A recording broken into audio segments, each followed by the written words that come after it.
Good morning or hello, depending on what time you're watching this. Thank you so much for tuning in again. My name is Nehru, and welcome to The Encourager. So, I have been led to do something every Tuesday, and and that is to kind of do shout outs to some tarot readers that every week I am led to mention.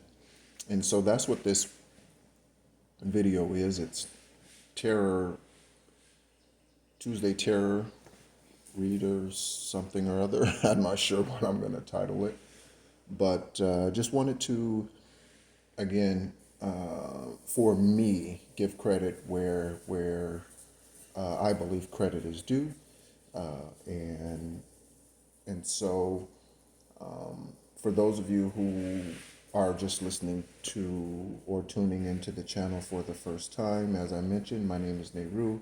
I am an ascended master and one that's gone through the ascension process and dark night of the soul after a third party karmic situation that was anchored by the man who I knew as my father, who is a Gemini and is my moon sign, recruited individuals over since I was a child to do witchcraft, steal, and from me, end my relationships. And that might sound bizarre, but to some. But if you are familiar with demonic forces, warlocks, and narcissistic behaviors, then it probably would not come as a surprise. Me being a star seed, a light worker, he's known that since my birth, which is on 11/29. That's the 333rd day of the year.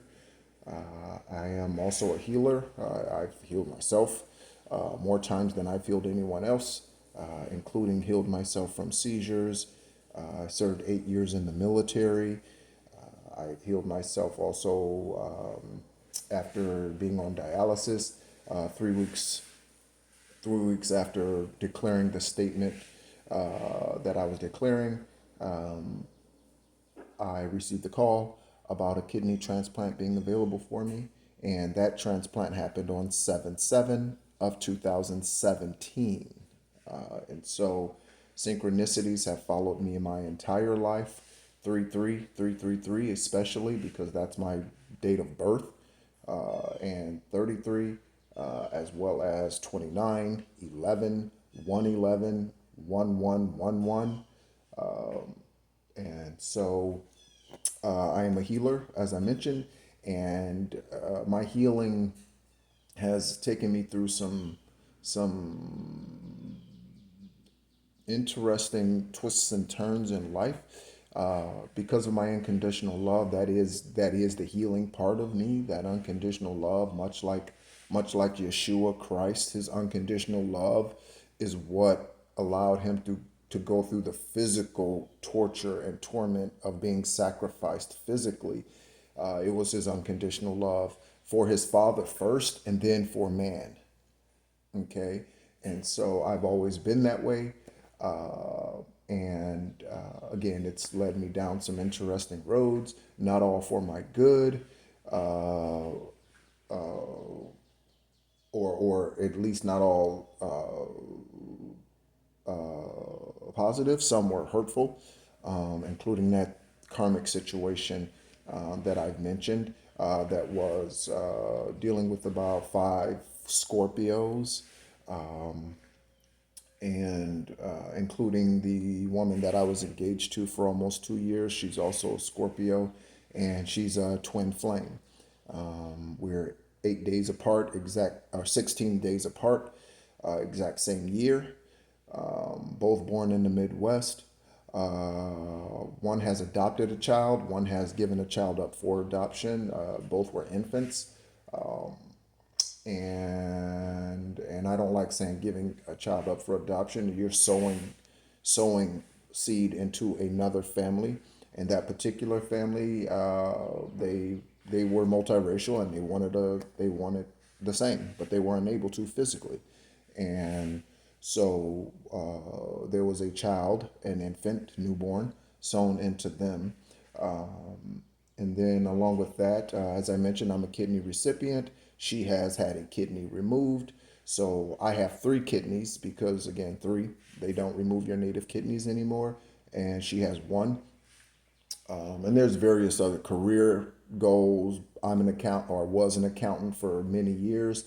She's a tax preparer. Of course, as an accountant, I prepared tax returns. And all of this was going on and happening before we ever even met each other. So yes, so that was the catalyst for my awakening.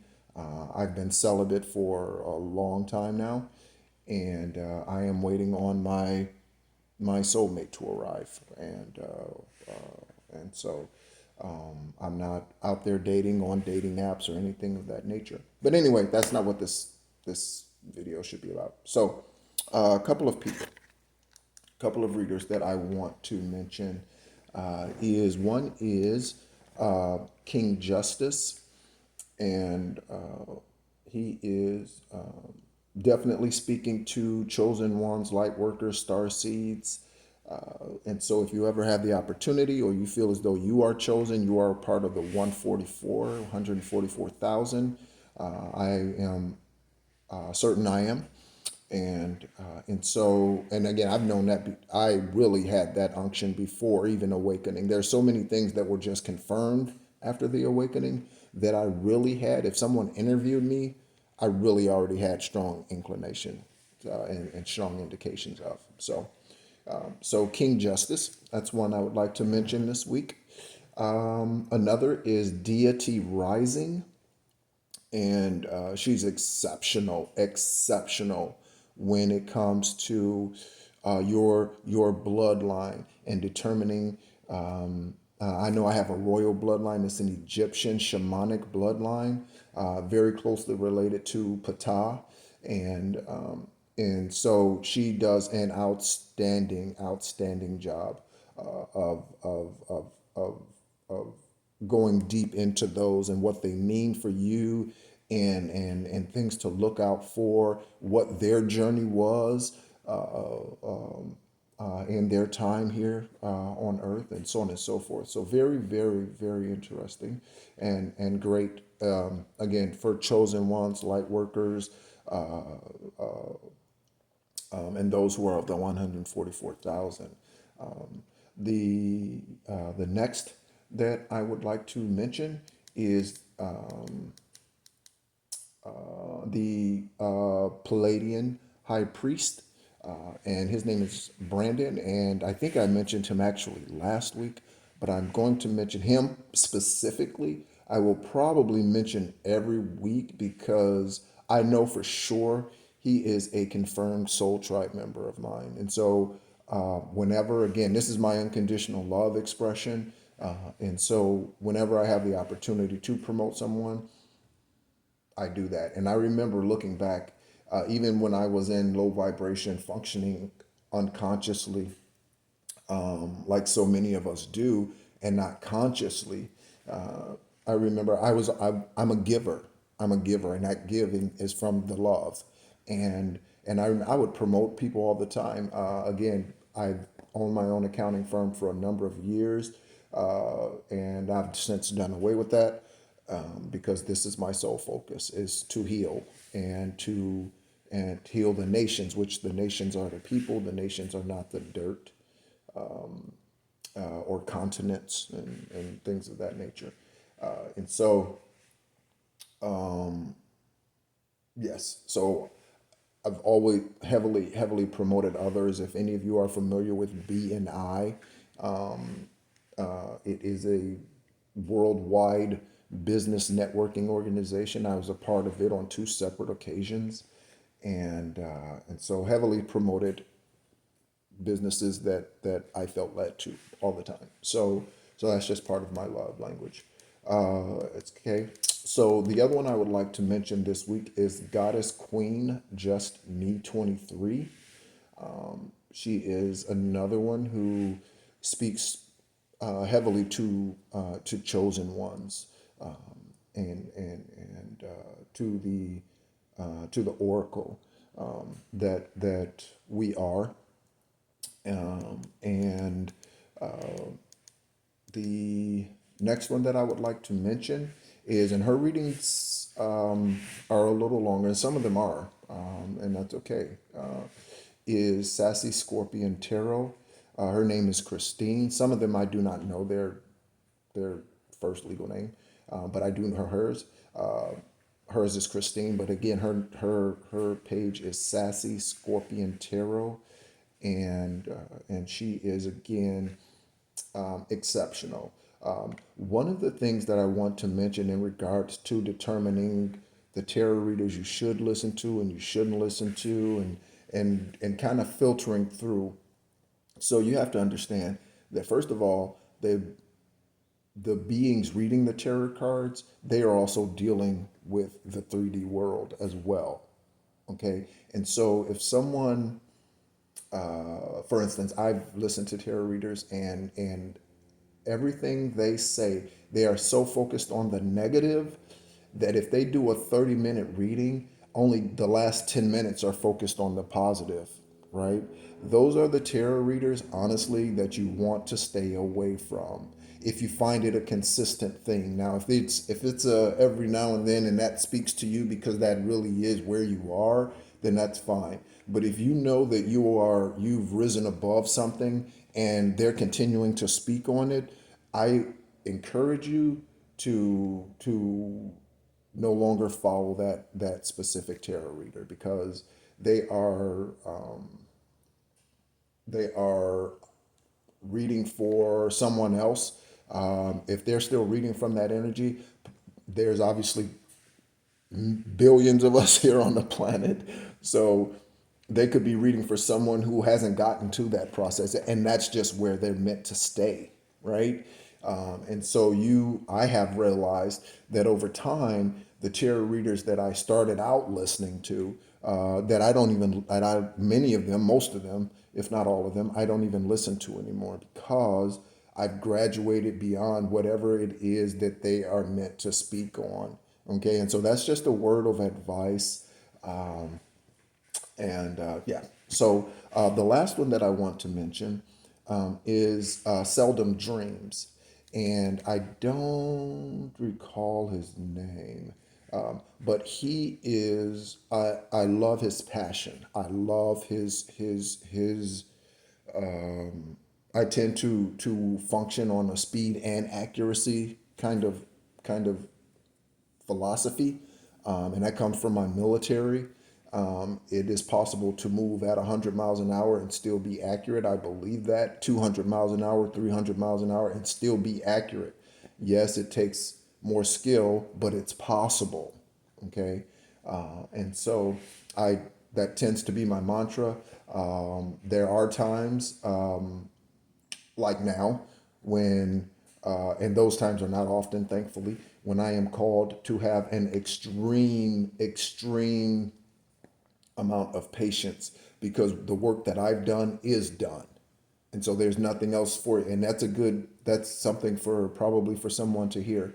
So there comes a point that when you've done all the work that you're supposed to do spiritually, and now it's time to release it and let the Father handle it, right? Let the divine take care of it. Okay, because there's nothing more for you to do. There's no more I don't want to say there's no more cleansing. You want to do that whenever you feel the need to, whenever you need to cleanse your energy, whether it's chakra meditation, an egg cleanse, or salt baths, or saging, incense, candles, what have you, right? Going out into nature is again another great way to ground your root chakra, and and really kind of ground yourself overall.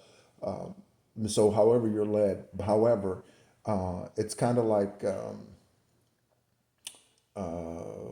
it's kind of like as you graduate, you need to remember the things you learned in the eighth grade for the ninth when you get to the ninth grade. However, it's a different lesson. You're at a different place. Okay. And so you don't need to do all of that eighth grade math all over again. You just need to remember the concepts.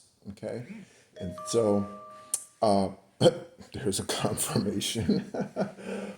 So yes. So anyway, those are the ones this week that I want to point out again. Let me go through them again, just as a reminder.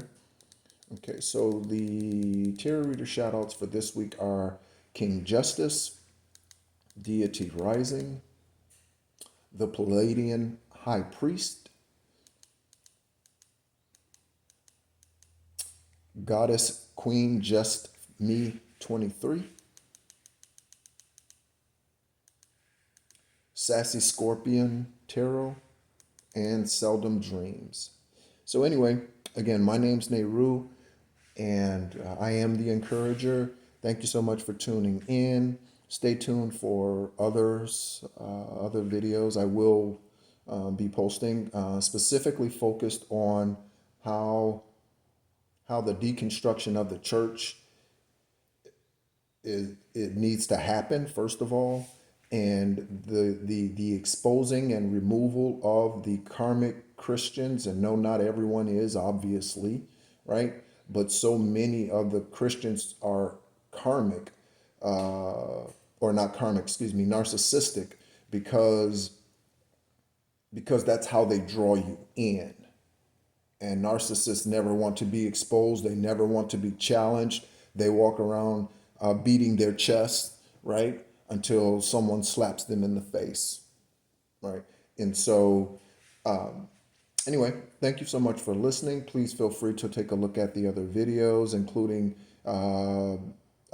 my growing up as in a polygamous family. My father was a polygamist for 40 something, 30 something years. Another confirmation, I'm telling the truth. And he's now serving a 44 to 60 year sentence in a Michigan state prison. And there are 17 of us. I am the eldest. Again, there's a 17, right? Kidney transplant, 7, 7, 17. There's 17 of us, 17 of his kids. And then also, I've shared the journey, some of the journey through my karmic situation with dealing with the 5 Scorpios. That was an ex-husband of the woman I was engaged to. She's a Scorpio. Her mother's a Scorpio. The best friend that introduced us, the mutual friend, is a Scorpio. Her daughter-in-law is a Scorpio. It's very, very interesting if you're into that type of thing, and learning how it works and how to recognize things that are karmic, and if they are not that way, the indicators that they are turning that way. Okay, and so anyway, thank you so much for listening. Again, my name's Nehru. I'm the encourager. Thanks so much for listening.